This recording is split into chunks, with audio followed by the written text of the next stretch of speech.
Hi everyone, it's Miss Champagne. All right, let us continue. All right, we're talking from the book 3 Business Strategies to Get Contracts and Make Profits in Africa. You go, you do, you're done. And let us continue from chapter 10. And chapter 10 is called How to Conduct Meetings. Now, once again, my company is named Jump Asia, Jump Africa. And the reason is because I lived in Asia so much or so long, I'm able to pick up on African business etiquette because they're almost identical to Asian business etiquette. And a lot of my African colleagues, they get mad when I say this, but I've been very successful in doing business in Africa, and that's because of my Asian background of teaching and conducting business in Japan and China. So there is a connection there. If you want to argue the point, that's fine. I'm not going to argue with you. All right, now, I talk about in the book how since I've conducted and attended many Japanese meetings, I've learned that when I'm outside of Japan, I have more Japanese mannerism now. I've noticed that a lot more when I go to America or anywhere. Like, I'm almost more like Japanese. Like, I don't like a lot of noises. I like things to be very formal. I want things to be organized, tidy, and clean. And I'm not to say that other people aren't like that as well in the world, but I've just noticed this of me lately.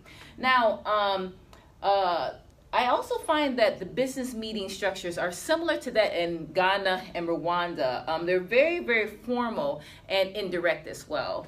Now, I'm going to give you some steps on how to conduct meetings. Number one, depending on the type of business you're meeting, you need to arrive an hour or two to get there on time. Especially in Ghana. Ghana's roads are like a beast. And I'm sorry if that offends anybody, but those roads are very tough on your body. Very, very tough on your body. And like, I live in Japan, so I'm used to very, roads that are smooth. And that's why I love Rwanda. The roads in Rwanda are really smooth, just really, really organized. I love that. So in Ghana, you need to leave at least 2 hours. In Rwanda, I would say maybe an hour, but I get there on time. When you get there, you need to be seated in the lobby. This is not the time to be on your phone. If you need to check email or stuff, take out your laptop and do it there. I mean, you could totally be playing a game. No one would know because you're on your laptop. It looks more professional. But if you're on your phone, most likely, I mean, most people do their work on their phone anyways, but my point is you don't want to look like you're playing in the lobby. Okay? Now, prior to conducting your demo lesson, you're going to have a one-on-one meeting with the manager or managers. Now, also, this is not the owner of the business unless this is like a very small business. And I've noticed in Ghana, like in Rwanda, I was able to I was able to meet more business owners. In Ghana, I was only able to meet the managers, which is not the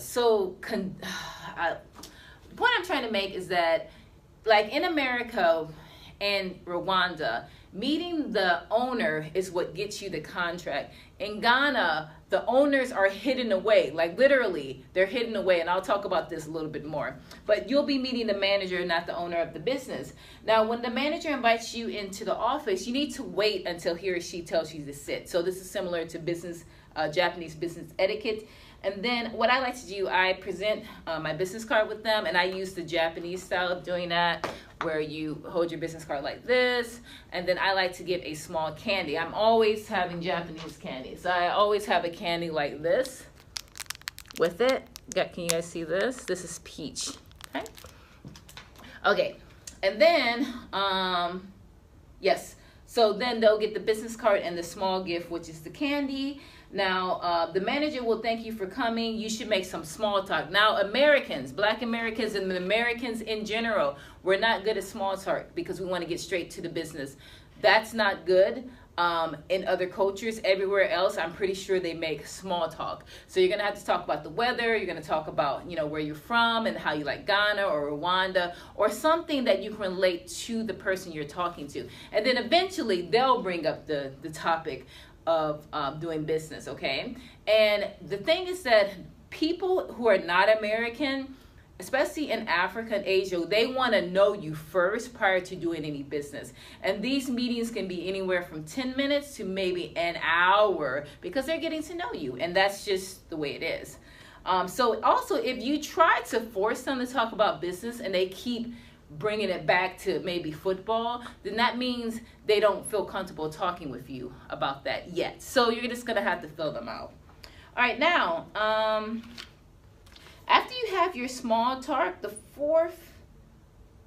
after you have the small talk, the fourth step is you want to repitch your services to them to let them know.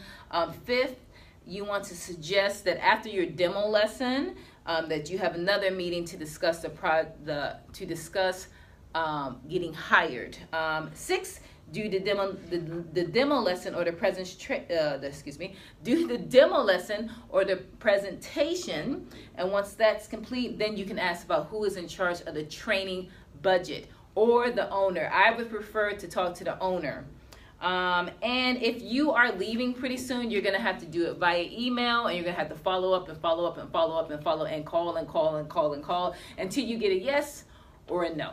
But if people are not returning your emails and phone calls, then that most likely means no. All right, so my point is there's no one way to do business in Africa. They're just not. What works for me because that's my personality. What works for somebody else works for them. But you have to know, is it going to work, yes or no? Because Africa is a huge place. It takes a lot of money and effort to go there. And you need to really know, are you going to make profits and get a contract off of what you're doing? It does not make sense to keep going to Africa on business trips if, number one, you're not meeting your customer, number two, you're not pitching to your customer, number three, you're not pitching and or asking for contracts. Why are you in Africa? If you're not doing those things, then just go on vacation. Don't waste your time if you're not going to follow the steps. That's all I'm saying. All right, anyways, guys, so thank you so much, and I will see you in the next video. Bye.